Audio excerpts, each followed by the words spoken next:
Hello my people, welcome back to another show. This is your guy Obi and I'm buzzing because my club, oof, my club are finally acting as the big club they are. Supporting this club sometimes can be, and I'm saying sometimes, but I should say it has always been a thorn in our flesh. Whenever you think they are going to do the necessary, they don't. They get linked with player X, they end up with player X. They never get their primary targets, they get their option B, C, and D. But this time around, when Josh Kroenke said, be excited, he did not tell us that not now, maybe in the future, but this is the time. And I feel so, and I hope every other Arsenal fan feels so because things are moving right.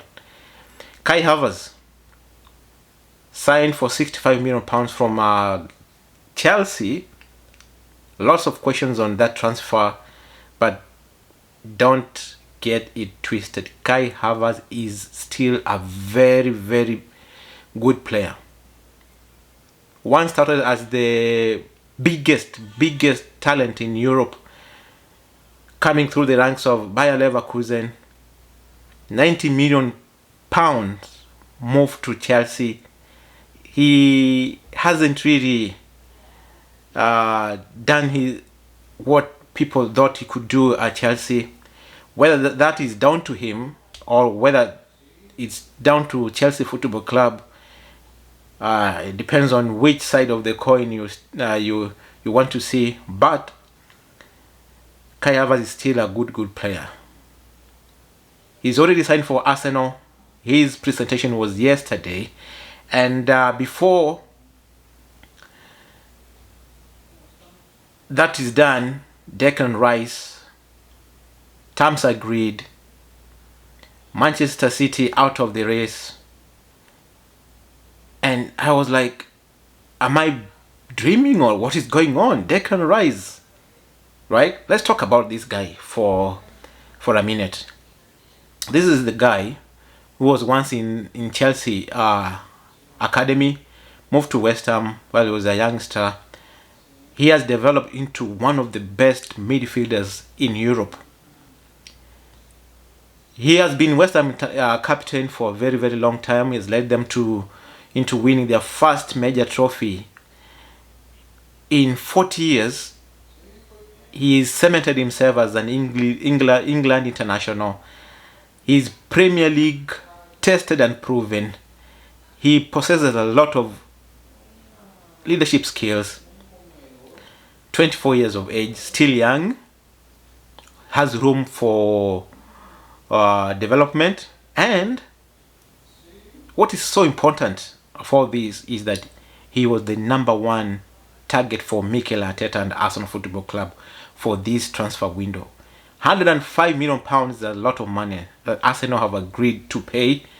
But if this guy comes in and starts playing well, maybe elevates Arsenal to start winning trophies, nobody's gonna remember that we paid so heavily for him.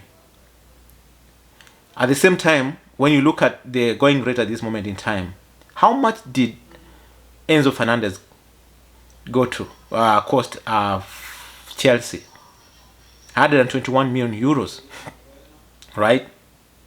So when people come and start saying that, oh, Arsenal have overpaid, yeah, it looks a lot of money, and don't get it twisted. His price is a bit high because he's coming in as, you know, as an established player at West Ham captain. You don't get that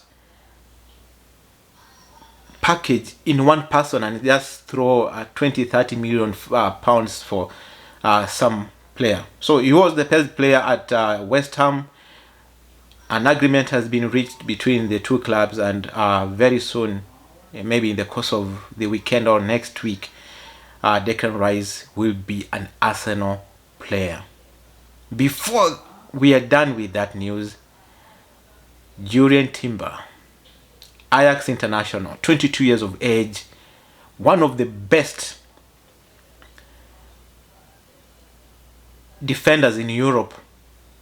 22 years still, is still young, but the guy has been around and he has been doing really well, not only in the Eredivisie, I don't know how that's how it's pronounced, but that is the league in what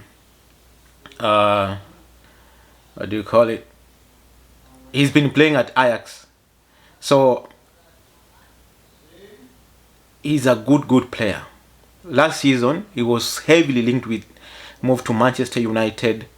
Manchester United could not get him for some reasons, and they went for his compatriot then there at Ajax, Lisandro Martinez. Remember, Arsenal were heavily linked with Martinez, and he eventually ended up at Manchester United. But what is so important at this moment in time is that now Jurrien Timber has agreed terms to join Arsenal. The two clubs have agreed transfer fee of £36 million. Remember, Manchester United were ready to pay up to £55 million last season. So we are getting a good defender. One which I think is dividing fans is the transfer of Kai Havertz.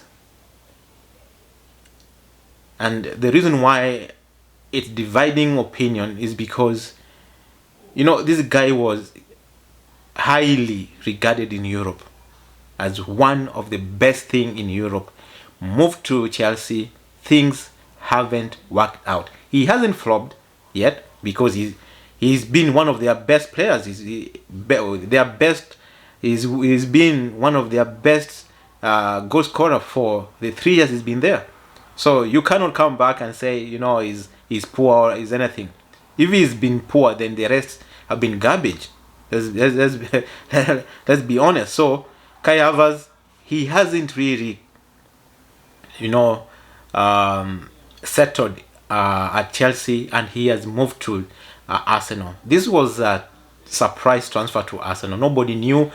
We were never linked to him. Mikel Arteta has gone for him. He has paid a lot of money for him, £65 million.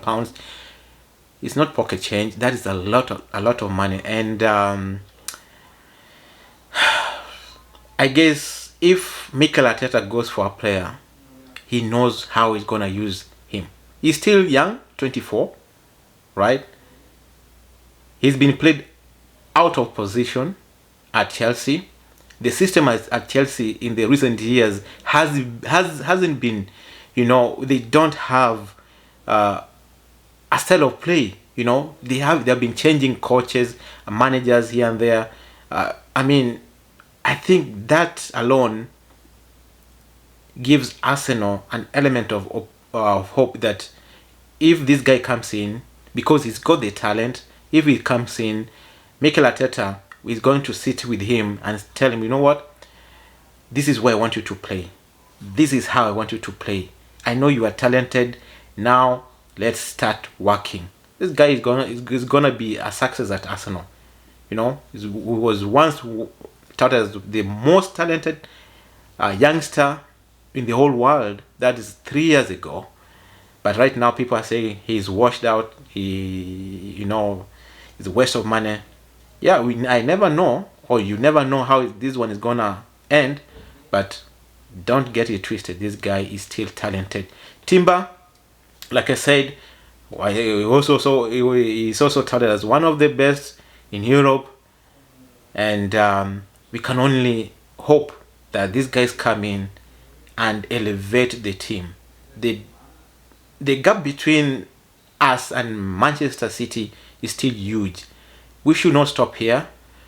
I know there's a lot of work. Arteta and Edu, Richard Garlick, and the other guy, I don't know his name, they have to also focus on outgoings, because already we have spent £210 million at this moment in time. So we need players to go out, and also we also need to, you know, focus on other areas. Still, we need another midfielder, because if Partey leaves, then we are short in that area. There's been today I saw some rumors of this guy from Real Madrid, Chouameni, and I said, you know what, if it's true and if we're going for that guy, then Arsenal is another thing. We also need to look at a winger or an attacking midfielder. We also need to look at a striker, because Gabriel Jesus might not be the guy.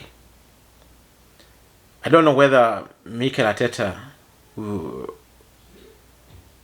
fancies to play with an out-and-out striker, but for me, I feel like we need to be able to adapt to, opposition. Sometimes Gabriel Jesus can go. I remember before World Cup, he went like 9 games without scoring. So when that happens, you need to bring in another profile of a striker.